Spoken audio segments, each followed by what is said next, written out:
This RealAg Radio podcast is brought to you by Authority Supreme Herbicide from FMC. Stop weeds before they start with Authority Supreme Herbicide. This dual-action pre-emergent solution delivers extended control of tough grassy and broadleaf weeds in field peas, chickpeas, and soybeans. Apply pre-seed or up to 3 days after seeding. See your retailer or visit ag.fmc.com today. It's time for RealAg Radio on Rural Radio Channel 147 on Sirius XM.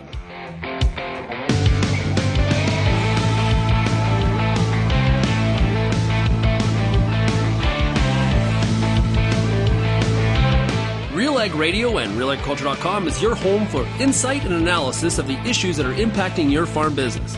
Let's get real and get connected with RealAg Radio.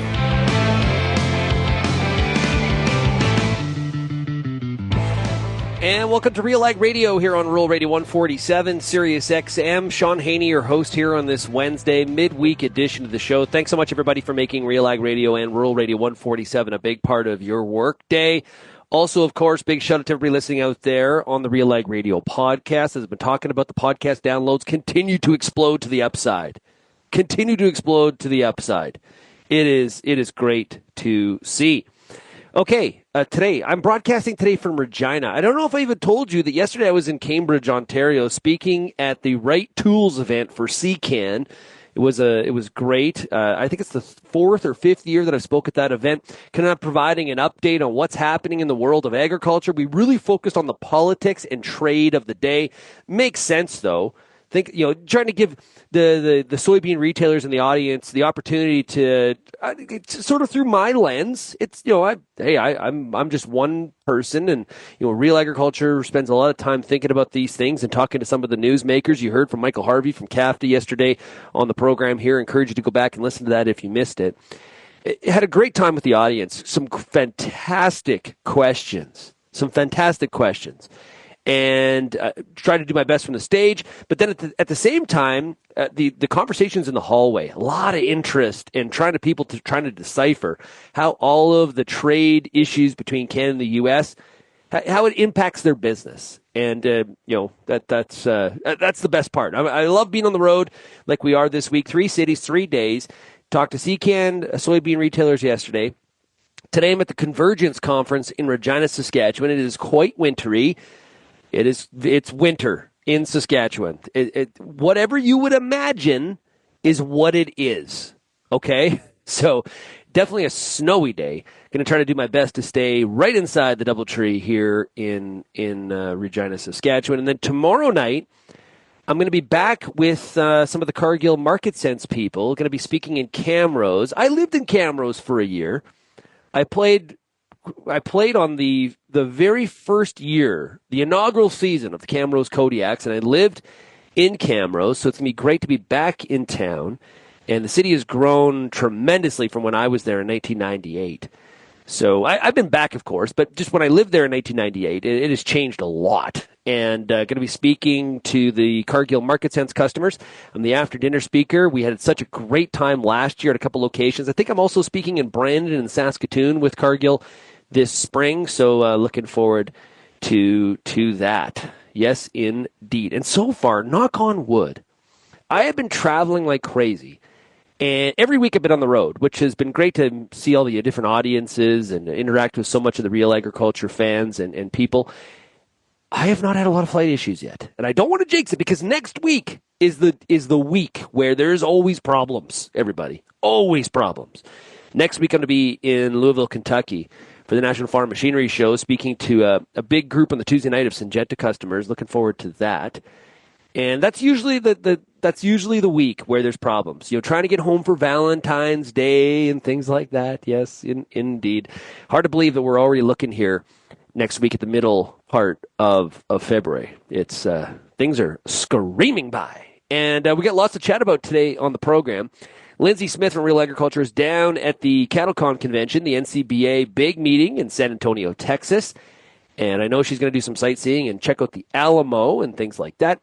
But there's a lot of things to talk about in the convention center. The Henry Gonzalez Convention Center in San Antonio is a busy place this week because we've got the cattle industry from across the United States, Canada, and Mexico in one place. Just imagine some of the things that are being discussed.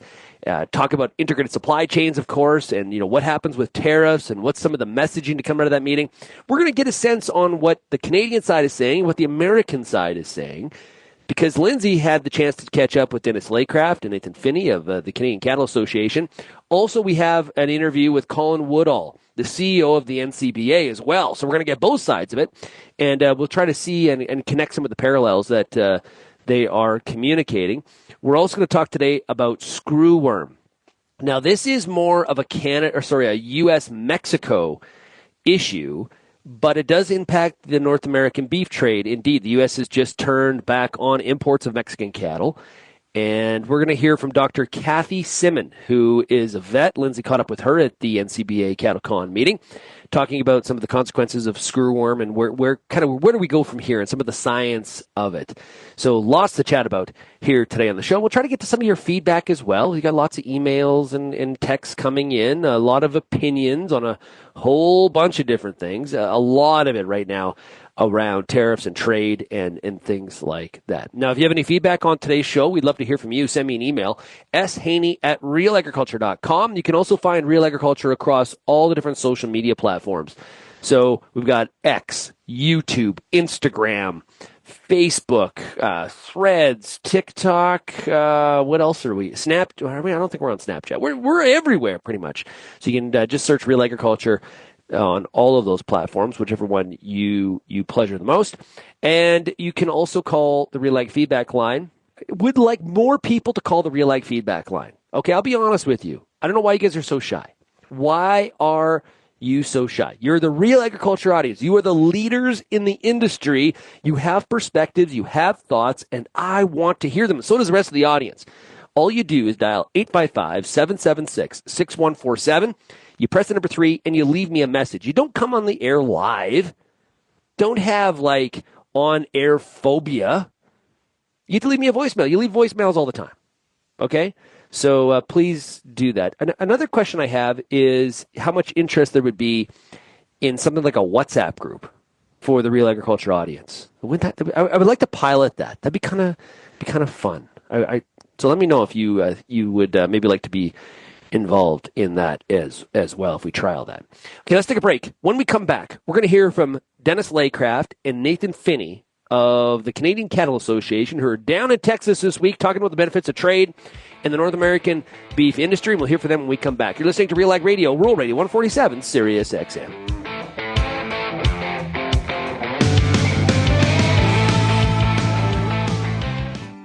We're in St. John's, Newfoundland at the Newfoundland Federation of Agriculture meeting, Ag Industry Symposium 2025. We've got Shelley Woodworth with Cavendish Agri-Services, Dr. David Burton at Dalhousie. Shelley, we'll start with you. What's one piece of advice for improving nitrogen management? Split applying. I think the days of putting all your nitrogen on up front, those days are gone with the new products that we have, with the weather events that we have. And I also think we need to advocate for ourselves a little bit better. Everyone here is doing a really good job, but the consumers and the people buying our food don't always know our story and how good you guys really are doing. So we need to find a better way to advocate a little bit better for ourselves. David? Only use what you need and use it in a way that it's most effective. So more is no longer better necessarily. Some cases it is, but some cases it isn't. Use what you need and use the kind of new tools like split application, enhanced efficiency products that will ensure that nitrogen is used most efficiently and gets the job done.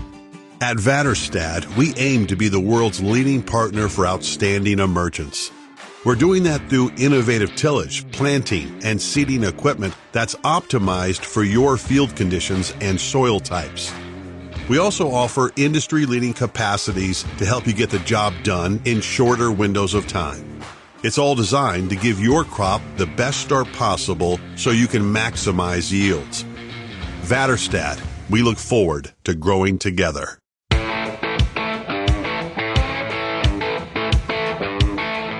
This week, it is CattleCon happening down in San Antonio, Texas. It is the annual big NCBA meeting that transpires every year. I don't know, they usually get 6,000 to 9,000 different delegates.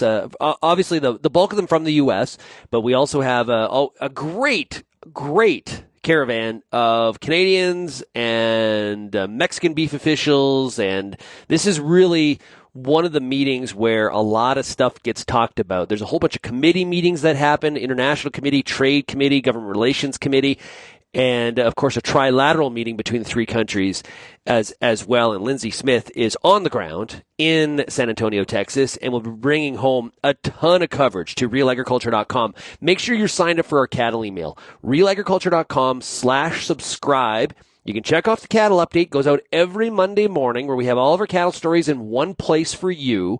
And really in the North American market. It covers stuff in Canada, the U.S., and all the things that need to be thought about and heard about as it pertains to information about the cattle sector. And we got a whole bunch of other emails as well you can subscribe to while you are there. That is realagriculture.com/subscribe. Hey, for every acre, every row, every seed, precision wins. Every single time. Only Seedmaster delivers unmatched accuracy for better yields and bigger profits. Seedmaster, driven by precision, leading the way in seeding innovation. Find out more by going to seedmaster.ca. And I think we'll be seeing some of the Seedmaster people today at this Convergence conference. So looking forward to that. A couple of weeks back, we interviewed the new CEO of Seedmaster, which was pretty interesting, and they're very concerned about things like currency, the Canadian dollar falling. It had a bit of a better day yesterday for sure, and of course a lot of talk about tariffs as well. So check out that interview from the past couple weeks. Now, what we're going to do is hear the Canadian perspective. Day one from CattleCon, Lyndsey Smith had a chance to catch up with CCA President Nathan Phinney and the Executive VP of the Canadian Cattle Association, longtime veteran of the organization, Dennis Laycraft. Here's that conversation. Nathan, I'll start with you. The trilateral meetings yesterday, so with your Mexican-U.S. counterparts, I can't imagine that they were the happiest of meetings, probably a lot of work. What was that like yesterday? Yeah, thanks, Lyndsey. It's our collaboration of working together to get through these issues, and that's what yesterday's meeting was really about. I mean, obviously there's some different viewpoints coming out of different perspectives depending on which country you live in, but it's our job as an industry and as leaders to find common ground and continue to push forward and work together, and that's basically what we came out of that meeting. We're going to have more regular communication, so it's not spread out so far apart like it is during our current trilateral schedule, because these things are changing by the minute, not by the hour, but they are changing rapidly. Mm-hmm. It was not easy to keep track of everything that was happening yesterday. Dennis, to that point, is this usually more of like a chat every couple months, and now it'll be every week, or what will the next 30 days look like while we have this reprieve? Well, it won't be just the next 30 days. It's probably the next 2 years. We're hearing, certainly until the midterm elections, there's going to be a very aggressive agenda down here, but we're also thinking about the renegotiation of the USMCA, or as we call it, CUSMA in Canada, and preparing for that. So obviously there's the discussions for the next 30-day deadline that we're working on, but absolutely we do actually visit as staff quite regularly, and we have been on animal health issues very regularly with the FMD in Germany, the New World screwworm in Mexico. There's been lots on the plate. Yes, I did an interview about New World screwworm. I learned there's an Old World screwworm, so there you go. Learning all around. Now, okay, so you mentioned the USMCA. Talk to me like I'm 5, because it's a question I have, is in this negotiation with Trump over these tariffs, etc., where does USMCA fit in all that? Well, certainly there's a feeling on both sides, and you could say all three sides, but we talking right now with our counterparts here in the U.S. that, first of all, do no harm. It's been a very effective agreement. So there are always little things to work on, but we have the largest two-way trade of any two countries in the world. We have one of the largest two-way trade in beef and live cattle of anyone in the world, and as you see right now, we're net importers of U.S. feeder cattle. So it's sometimes streamlining it, but I think the issues in this negotiation are not really going to be on live cattle and beef. It's going to be on some of the other sectors. You already are seeing some of those signaled in the tariff conversation. Now, Nathan, this, of course, for your team and your organization has been difficult. What are you hearing from your members, from ranchers and cattle feeders, etc.? I mean, this is real dollars and real people behind them. What is the stress level like? It's the uncertainty is obviously there, and that's what people are trying to plan, going into the building on futures or building on contracts and planning. It just makes it difficult when you get to these 30-day windows. So, hopefully we take the next 30 days and we can, stretch this out to have a longer gap to figure out where it is we're going and how we're going to get there. And, like I said, this is something that there is no playbook on how to deal with this because of the rapid changing of this. So, we dodged a bullet here yesterday. We're continuing business as usual. But I think, stepping up advocacy and getting, the more these days go on, the more we're getting a feel of how the action or the plan may be playing out. So, it allows us and buys us some time to build a strategy and work with our U.S. counterparts and really figure out how we're going to navigate through this. Mm-hmm. Now, Dennis, I'll go to you. Also talk here today about the dollar, the U.S. dollar being so incredibly strong, Canadian dollar. I think I might be the curse because the last time I came down south, it was also at 64 cents, like 20 some years ago. How does that play out on the cattle side in Canada? Because we know different commodities sort of benefit or don't, depending on the dollar. What is that discussion like on the cattle side? Well, and currencies typically are one of the things that adjust when you have interventions like a tariff. So it was predictable that we would see a weaker dollar. Now it's a two-edged sort of sword. On one hand, that cushions some of the price impact, but we also buy a lot of inputs from the United States. A lot of the pharmaceutical products, animal health products, feed products. So it pushes up a range of your costs at the same time your price typically goes up. But, over time that gets reflected in the price spread between Canada and the United States. And we've been here before. Yeah, I haven't seen what the dollar's done so far today. I anticipate that it's come back some, but, it was predictable that we would see the overall market reaction. The markets reacted very badly to the prospect of this going forward. And, again, most of us that have seen this before expected that to happen. These type of policies, generally hurt both economies. So Nathan, finally, Dennis mentions USMCA and the review and what the next 2 years will look like. How do you, as an organization, sort of ready for that, for what the next while will be? I think we really have to highlight our successes and where we are with our industry on both sides of the border, and it's because of free and open, fair, science-based rules trade is why we're there. And, at this point, I don't think injury is anything that anybody wants on either side, and tariffs are something that's going to cause that to happen. So, we are well positioned going into the future. The demand for beef and Canadian beef has never been any stronger.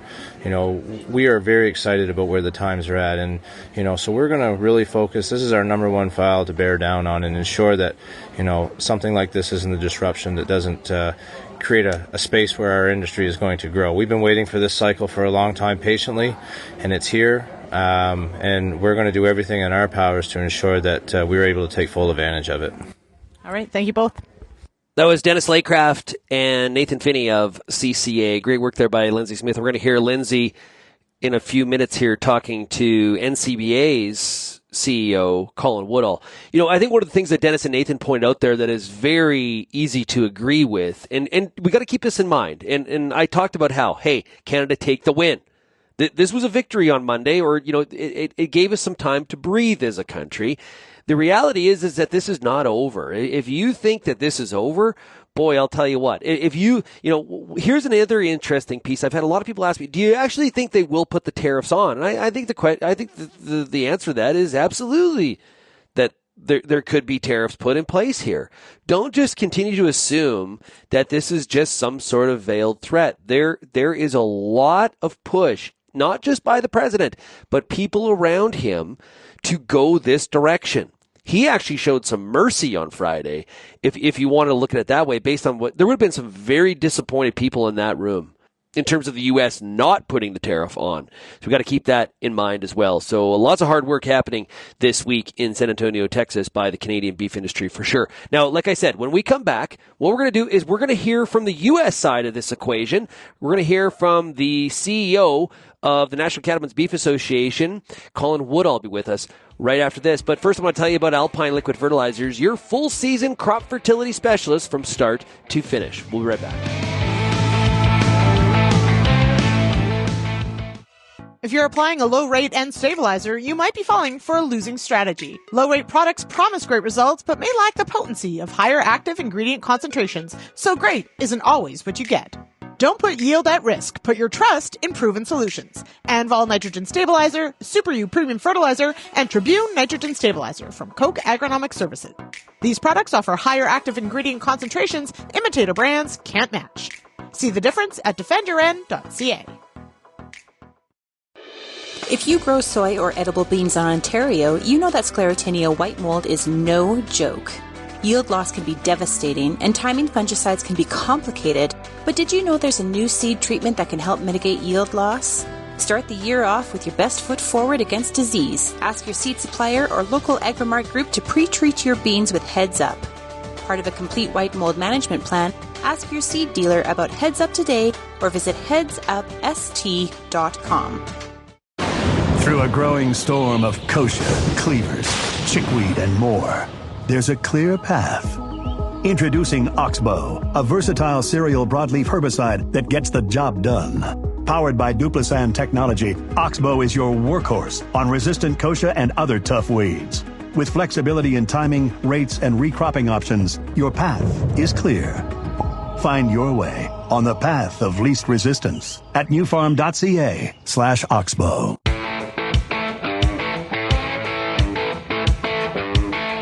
I've been saying in our Real Agriculture group chat how jealous I am that Lyndsey Smith is down in Texas this week.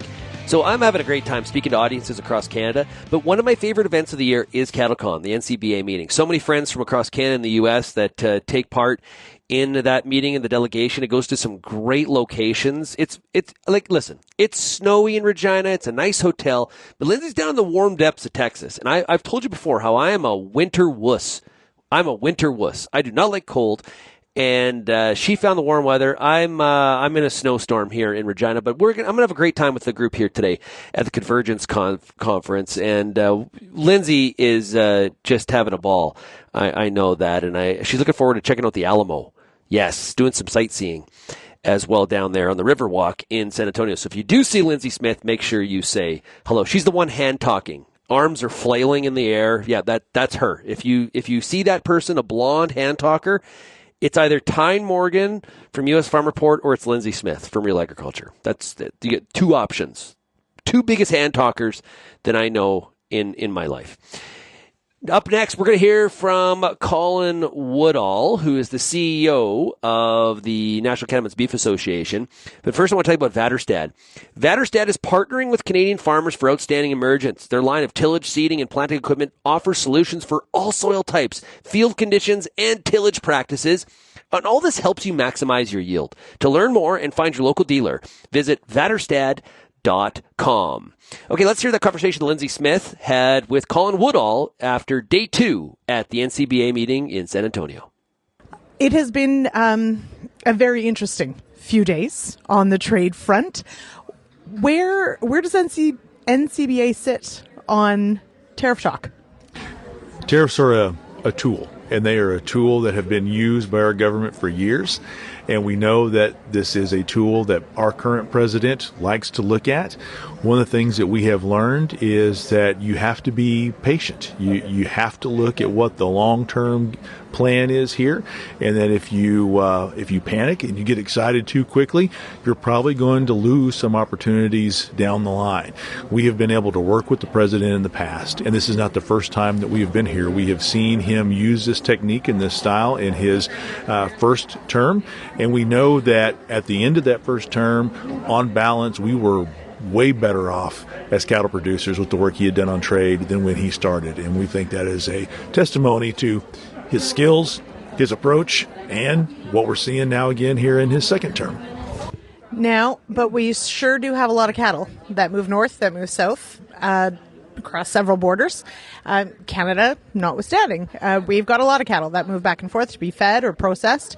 The volatility of the past few days certainly, I think, has stressed out a lot of people. I think there's probably some money that's been lost. From the perspective of sort of the overall industry, though, how do you manage volatility like that?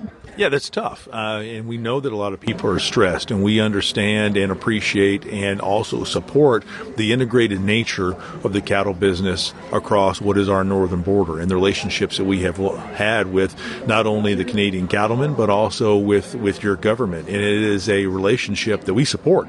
It's a relationship that we are going to work to protect. But at the same time, we know that there are a lot of bigger issues out there that drive international trade. We are seeing a lot of that right now, and we have a lot of faith in our president that he understands the implications on American agriculture, and we may not always see them immediately, but he has a plan. And thus far, he has not disappointed us, and we're going to continue to support the president as he looks at the various options he has, because again, I do believe in the long term we're going to come out ahead as U.S. producers, and I do think that we'll come out ahead in the overall strength of the relationship, the trading relationship moving forward. There may be some short-term pain, but like I said, right now, I think we all have to be patient to see how this actually works out. So we do have a reprieve of 30 days, Mexico and Canada both, a reprieve. What happens in the next 30 days from your perspective as far as those conversations that will happen? You know, obviously it is a conversation between your prime minister and our president, and to see what kind of partnerships they can come up with, what kind of concessions, what each side needs, and what they need to do. This is not a surprise to us, because the president started talking about this even before he was elected, and definitely has been talking about it since he was elected. So for us to see this, we weren't shocked, we weren't surprised, we were expecting it. Again, but I think you have already seen in the fact that he implemented the tariffs and then had some very apparently productive conversations with the prime minister in particular and backed off. So what it shows is he is truly a businessman. He's the guy who wrote The Art of the Deal. And so that's why we have taken the approach we need to be very patient, and we need to look at what the long-term approach is and understand that he knows the value of trade, and he knows the value of agriculture trade in particular. Switching gears somewhat, incredibly strong dollar. How does that impact the overall sort of exports offshore for the U.S.? Yeah, you know, anytime you have that, it definitely starts to dig into our bottom line. We know that we've been there before, but we look at the overall quality of our product, and we have seen that demand just continue to grow, not only domestically, but also internationally, to the point where people are willing to pay more for U.S. beef. Our domestic customers are paying more for U.S. beef. With the strong dollar, obviously, our international consumers are doing the same. But again, I think it's a very good sign that the investments we have made into our genetics, investments we have made into the overall quality, the fact that we are just continuing to increase the overall percentage of USDA prime and choice graded meat is a testament to, again, the quality and the consumer's demand for that quality. We are seeing, of course, some appointments of President Trump's being moved forward. We got word today that RFK Jr. is moving to the next round. Overall, great news for beef tallow, apparently. But overall, how do you feel? How do you manage someone like that if RFK Jr. does move into the position that has been outlined for him? Quite frankly, we just go in and start having conversations with them. That's what we do with any administration, and this will be no different. We, as the constituents, don't get to make the decision on who these cabinet officials are. That is definitely the prerogative of the president, and then with the advice and consent of the United States Senate. So if he does make it through the entire Senate procedure, we will go in and we'll start building a relationship. You know, he made it very clear in his confirmation hearing that if Americans want cheeseburgers, he's more than happy for Americans to have cheeseburgers. We can work with that. So that's the way we're going to handle this. I also like cheeseburgers. All right. Now, we are at CattleCon in San Antonio. As I mentioned, I am one of the few Canadians in the media room anyway. There's lots of them out on the trade show floor. But I'm the first to ask about tariffs. What is everybody else asking in the room about the cattle industry right now? Tariffs. It is on everybody's mind. It definitely is. But, we're also looking at what will this administration do to roll back rules and regulations that have burdened us as cattle producers. That includes environmental rules, public lands rules, endangered species rules. We do believe this is going to be an opportunity in this administration to try to alleviate a lot of that regulatory burden. And when we can lift the regulatory burden, we know that producers will have the opportunity to make more money and the chance to be profitable. And that, I believe, is, again, one of the reasons why there's so much optimism down here at CattleCon. All right. Thank you so much. Thank you, Lyndsey. There's Lyndsey Smith of Real Agriculture talking to Colin Woodall, the CEO of the NCBA. And Colin has always given Real Agriculture time at that meeting. It is an incredibly busy week at CattleCon for the chief executive officer of the NCBA, and he has always been so gracious and made sure that he finds some time with us to have an interview like that to get an update from a U.S. perspective on some of the issues at hand. And interesting there definitely sounds like support from NCBA in regards to the concept of tariffs. Now, the question is, how do you maneuver to make sure that maybe those tariffs are more so focused on the steel sector, the auto sector, instead of, say, the cattle sector? And he talked about thinking long term, and you can't, for an organization like that, they can't be knee-jerk. And we've seen some of the U.S. farm groups start to show, like American Farm Bureau was out talking against some of the negative impacts of tariffs. They know that this is going to be 2 to 4 years of this for sure. We heard the same thing from Dennis Laycraft and Nathan Phinney earlier as well, is that, short-term win, victory this week, reprieve, but this is going to be a discussion that's going to be very much ongoing in the months and years ahead. Indeed, how we settle it, that's the big question. What is, when the dust settles, what does all of this look like for the North American cattle sector? Well, we're going to find out, but it's going to be, let's just say it's going to be a bumpy road. It is not going to be smooth sailing whatsoever. Hey, manage weeds early in your canola, cereals, and pulses with Conquer, Goldwing, Thunderhawk, and Blackhawk EVO, powered by Duplazin technology, advancing the unstoppable superpower of pre-seed burn down from New Farm. Find out more by going to newfarm.ca. When we come back on RealAg Radio, Lyndsey's going to dive into the topic of screwworm. What's going on there between the U.S. and Mexico? We'll be right back right after this.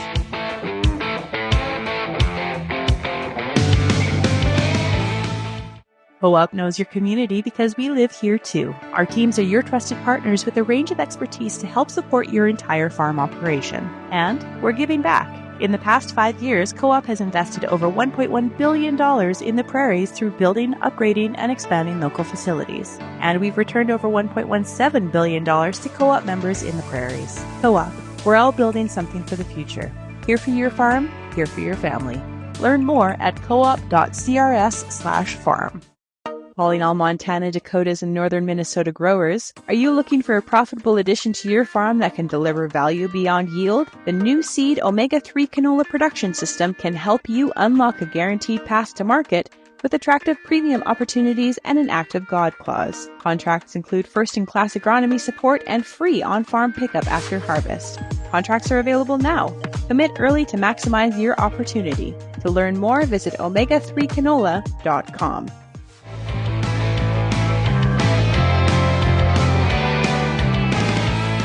We're really rocking the cattle content here today. This is fun. I talked about how jealous I wasn't at NCBA and CattleCon, but I'm living vicariously through Lyndsey's conversations here. So this is great, and kind of enjoying it like the Real Agriculture audience does the same, right? You can't make it to a meeting. Well, we bring all the content home to you. So make sure you continue to go to realagriculture.com and see all of the cattle-based content from the CattleCon convention that Lyndsey's bringing back. Byrne was recently at a CCA meeting. I think there's a soil and crop meeting he's at this week. Next week, I'm at the National Farm Machinery Show. Byrne and I are both going to be at Commodity Classic. We were at Crop. We got a whole bunch of content from Crop Production Show. There was the Crossroads conference that just happened. So all of these conferences across Canada and the U.S., our team is there, and we're bringing the content home to you. So one of the ways not to miss any of that is to sign up to our e-newsletters. You can go to realagriculture.com/subscribe. We have a bunch of different options. There's dailies, there's weeklies, top of the month. We've also got a farm management email that goes out called Mind Your Farm Business. Okay, that goes out every month. We've also got the agronomist email that is sent out. So there's lots of different options for you based on your interests indeed. So go to realagriculture.com/subscribe. Okay. Next, let's talk about SGS. Hey, delivering reliable agricultural lab testing for your crop, soil, feed, water, and seed. SGS is uniquely positioned, ready to elevate your business in Canada and the United States. Call them now at 1-800-952-5407. We're now going to get an update on some of the big livestock diseases and challenges that are facing the North American industry. Let's hear what Lyndsey Smith found out. I'm Lyndsey Smith with Real Agriculture, and joining me now is Dr. Kathy Simmons. She's the Chief Veterinarian for the National Cattlemen's Beef Association. Kathy, we're in San Antonio talking, of course, everything cattle, everything beef. From your perspective, of course, a couple key cattle health issues to address. I want to start with probably what's on most minds on the H5N1, so the HPAI in avian animals, but in cattle. What is the latest there on the beef side? Well, that's very interesting. We have H5N1 in dairy cattle as an emerging disease. We first noticed this February, March of last year. Initially, we did a lot of work on it to show that the food and the meat and the milk are safe. So we established that. Then the dairies began doing testing for bulk milk tanks recently. So we're trying to find out what the prevalence is in the dairies. Biosecurity has been stressed because we're finding that the highest viral loads are in the milk. So moving cattle and having people on and off your farm is very controlled at this point. We're still doing research to get all the questions answered on transmission. We know that it can be transmitted from the milk. But is there any kind of an aerosol transmission factor? We haven't completely ruled that out yet. Mm-hmm. So our dairy industry is doing a lot of work on that. The beef industry at this point is very happy that the studies at ARS and USDA showed that the meat is safe. Mm-hmm. And, I mean, obviously same species but very different animals between a beef animal and a dairy animal. Do we have any good answers as to the difference between why dairy animals seem to be showing disease and spreading disease, and we have not necessarily seen the same for beef animals? We have some postulates, some ideas, and that is the affinity of this virus for milk. The high viral loads in the milk indicate that the dairy cattle who are high milk producing animals are at greatest risk, and we're seeing that in the dairies too. We know that the dairies, the animals are congregated close together. They go into the milking parlor, a great place where things can be transmitted. With the beef cattle, we're out on the range, sometimes thousands of acres. With our cow-calf operations, we don't have any lactating cattle in feed yards. So at this point, I think it's a matter of how the animals are currently raised and what the risk factors are. Mm-hmm. Now, a fun, if you're into insects discussion, is the screwworm discussion. What is the screwworm? And I understand it's a New World screwworm. What is this beast, and how concerned is the U.S. industry about screwworm? Well, New World screwworm is a harmful pest that we haven't had in our country since 1966 when we eradicated it. We did have an episode in 2016 in Key Deer down in the Florida Keys, but it was very focal, and in 6 months we were able to eradicate the pest. But these flies will lay eggs 200 to 300 at a time on the margins of wounds, on the orifices of the body, and the genitalia. And then within 24 hours, these eggs hatch into larvae. These larvae have very hook-like mouth parts, and they will proceed to eat into the flesh of the animal. Hence the name screwworm. They drive into the flesh like a screw into wood. So they will feed on these animals, and if undetected and untreated, an animal may die in 7 to 14 days. So you have to, if you have these infestations, you have to really be monitoring your animals, using, pesticidal products, treating appropriately. So, they are a real problem. We have closed the border. We closed the border to Mexico for cattle because these screwworms came up through Central America from Panama and into Mexico. Mexico eradicated this problem in 1991. So they hadn't dealt with it for a while either. The way that we deal with it is through sterile fly technique, and that is we have production facilities. Ours, the one that we're associated with Panama, is in Pacura, Panama, and we will produce sterile male screw flies. And these male screw flies then are dispersed or released into areas where the problem is because the female screw fly mates only once and lives for about 3 weeks. So if we bring in these sterile flies and they mate with the females, no eggs are laid, the females die off, and eventually the population dies off. Could we do this with mosquitoes? Because I would love that. Okay, so obviously it is one of those pests that want to keep out. So border control is one of those. Is there a concern to the meat aspect? Like, will a carcass be condemned, let's say? Could you see feeding on it? Or is it the live transfer that we're worried about? I think you probably have condemnation before an antemortem condemnation, before the animal went into the slaughter plant, because it's very obvious that you have this problem. These animals have a terrible stench about them of rotting flesh. They have the open sores that you see. They're draining usually a serosanguinous or bloody type fluid. So, unless it's up in the prepuce of a bull or something, they're usually pretty well and pretty easily detected. I think, the biggest problem is in the live animal. Mm-hmm. I hope everyone's eating. Okay. Yeah, sounds like fly strike in sheep. Very similar, different insect, but similar. It's terrible. It's gross. Lastly, I want to touch on foot and mouth in Germany. Not a huge concern, let's say, as far as bringing product over from Germany, let's say. I know for Canada that isn't necessarily a huge concern. But what questions does this bring up for you to find foot and mouth in Germany? Well, I think it's a wake-up call for those of us that have countries where we're vigilant for these things, where we don't have endemic areas of the country adjacent to us, and where we have controls in place.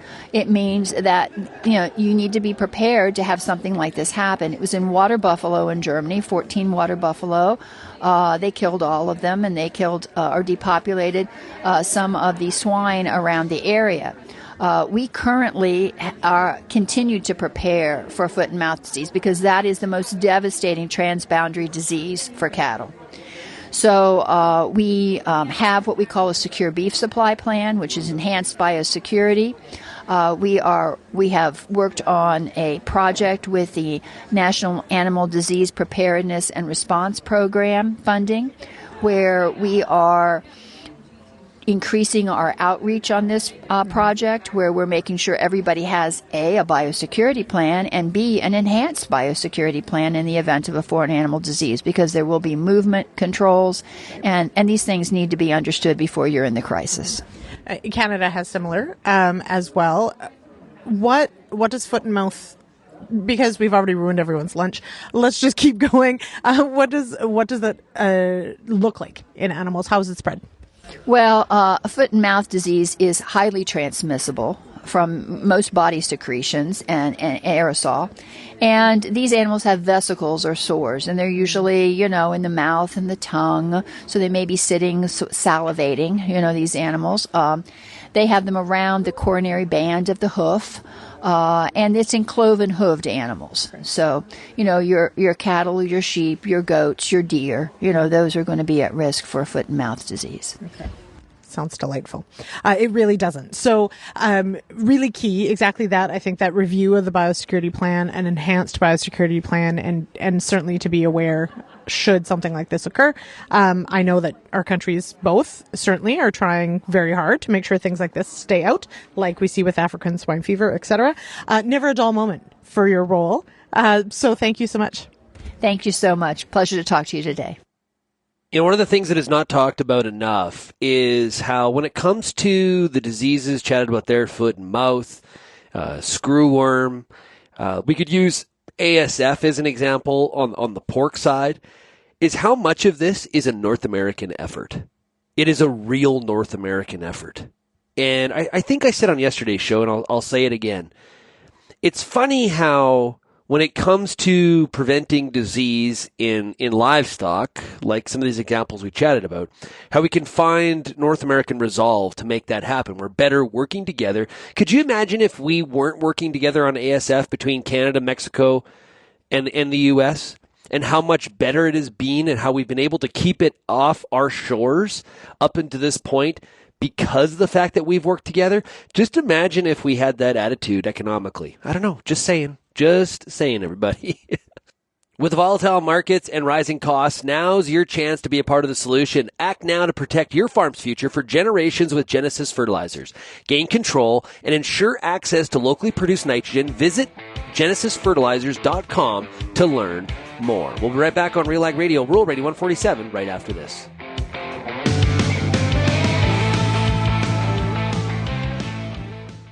I'm the kind of guy who enjoys his freedom. Sure, I have a wife, kids, and a mortgage. But now I have new On-Deck herbicide for wheat and barley. Thanks to a unique combination of actives, it delivers both superior control of tough weeds like kochia and proactive resistance management with, listen to this, complete rotational freedom. You can't tie this wild stallion down. Spray for today, plan for tomorrow with new On-Deck herbicide. Visit your retailer or Corteva.ca to learn more.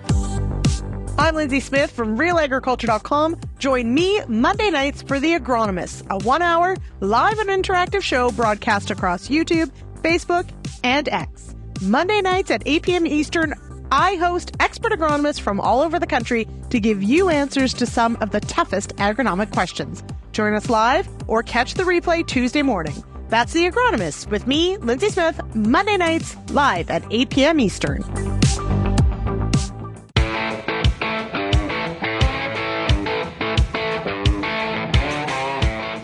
And welcome back to RealAg Radio here on Rural Radio 147, Sirius XM. Let's get to some top ag news stories of the day. But first I want to tell you about next week. Time is running out to register for the 2025 Crop Connect Conference. Join the conference. Everybody's going to be in attendance in Winnipeg on February 12th and 13th, the Victoria Inn and Convention Center. They're going to have a whole list of insightful speakers, crop-specific information, networking, and more. You can register today by going to cropconnectconference.ca. And Kelvin Hepner, like maybe the most famous media person in Manitoba, he is going to be there on location. We got to have a RealAg studio set up. Producer Jay is also going to be there. They're going to have a great time, so please say hello to them. They're going to be in the coffee reception area doing interviews and talking to some of the delegates, so please check that out. Okay, let's get to some of the things that we haven't been able to cover this week on the show. And while no formal complaint has been filed, dairy industry representatives in Australia, the United States, and New Zealand are sounding the alarm over Canada's dairy protein that they say is being disposed of on the world market. The Dairy Companies Association of New Zealand, DCANS, and the U.S. and Australian dairy industry representatives are calling for their governments to take action to address the impacts that Canada's trade delinquency is having on world dairy protein markets. In a letter sent last month to the trade and agricultural ministers of New Zealand, dairy industry reps write that collective and coordinated action is requested to address the mechanisms being used by Canada to enable these exports to be dumped on world markets. The countries say that Canada's milk pricing mechanisms, undersupply management, underpriced surplus milk protein that is then sold in world markets. So Canadian dairy processors' ability to access milk proteins at below Canada's cost of production is distorting its export of a range of dairy products, the industry groups say. And there's the Dairy Farmers of Canada says that it has no additional comments on the matter, noting that no formal complaint has been filed regarding this issue. So there's more fights happening in the dairy industry, and that kind of ties in a little bit to what we potentially could see in some sort of USMCA CUSMA renegotiation. But these are not old challenges. These are these kind of accusations have been made by these three countries for quite some time. So this is not a new thing. It's just maybe a little bit reinvigorated here at this time. Big news out of Syngenta yesterday. So 2 years after handing off distribution of its conventional soybean seed portfolio, Syngenta Seeds is making a similar move with its traded NK brand soybeans across Canada. Starting with the 2026 crop season, NK traded soybeans will be distributed by Patura Seeds in Western Canada and Jackson Seed Service in Eastern Canada. Based at Dresden, Ontario, Jackson Seed Service is excited to offer choice for both growers and dealers, according to Jared Jackson. Jared's a great guy. Another great guy is Tom Greaves with Patura Seeds.